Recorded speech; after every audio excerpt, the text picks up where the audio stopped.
Swaraj company वाले अपने tractors को कितना भी स्ट्रॉन्ग बना ले, लेकिन टूटेगा तो उनका ट्रैक्टर जॉन डियर से पहले ही। और आखिर स्वराज इतना टूटता क्यों है? मतलब एक साइड जॉन डियर बहुत कम टूटता है और जरा सा भी स्वराज को इधर उधर करने पर पक्का कुछ न कुछ तोड़ता है। तो ऐसा क्यों होता है, ये सब ऑलरेडी हमारे निशु भाई ने बता दिया है।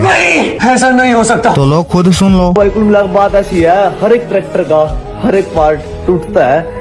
बस ये लगा लो थोड़ा मजबूत है जॉन डियर का, थोड़ा जॉन डियर का वजन कम है तो इस वजह से थोड़ा उसका लेट बैंड हुआ है, कुछ भी चीज लेट टूटा है। और थोड़ा अपना जो स्वराज अपने पास अपने महान हस्ती जो है पीछे खड़े, इनके तो क्या ही कहने, तो बस थोड़ा सा बिल्कुल झटका सा मारते टूट जाए। ये बात नहीं है भाई इसका मजबूत नहीं, मजबूत कम है।